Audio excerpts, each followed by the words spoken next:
Hello friends, झणझणीत recipe चॅनलवर तुमचं खूप खूप स्वागत आहे. आता आपण झटपट अशी साबुदाणा खिचडी बनवणार आहोत. तर तेल टाकून घेतलंय.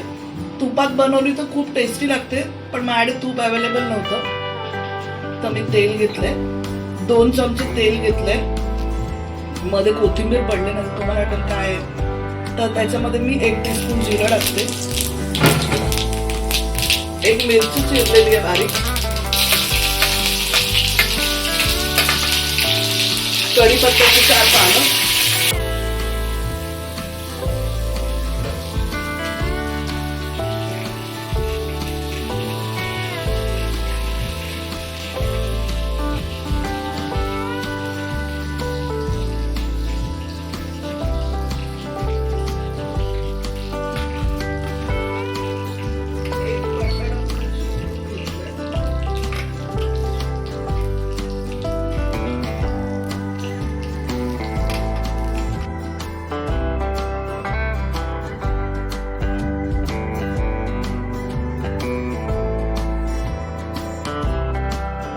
बटाटा आपण 1 शिजवून घेतलंय.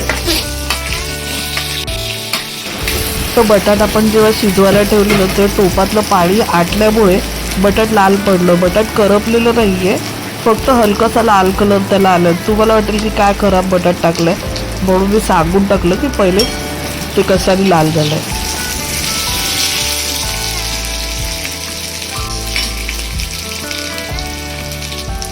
एक वाटी आपण भिजवलेला साबुदाणा घेतलेला आहे.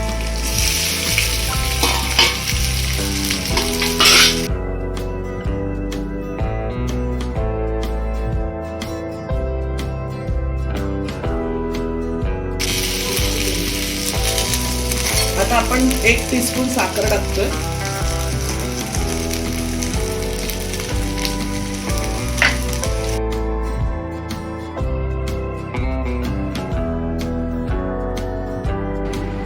अगदी 5 मिनिटात अशी आपली झटपट खिचडी तयार झालेली आहे. खिचडीला अजिबात टाईम लागलेला नाही आहे.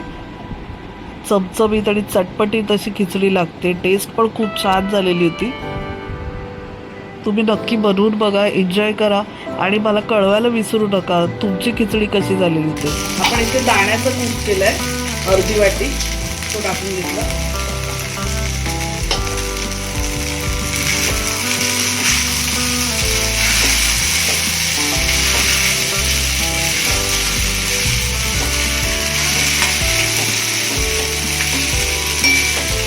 एकदम झटपट अशी आपली साबुदाण्याची खिचडी तयार झालेली आहे. थोडं लिंबू घेऊ.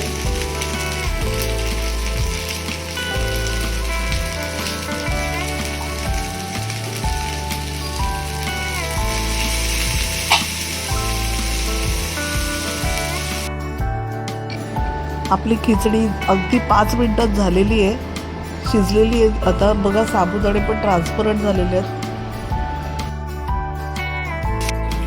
बघा किती मोकळी मोकळी अशी झाली आपली. ट्रान्सपरंट झालाय साबुदाणा, म्हणजे समजायचं झालेलं आहे. हे अशी झाली पाहिजे बघा, मोकळी एकदम.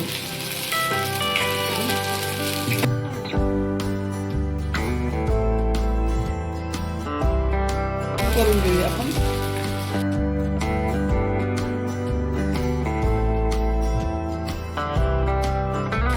थोडेसे सजावटीसाठी ना मी ते चिली फ्लेक्स वापरले.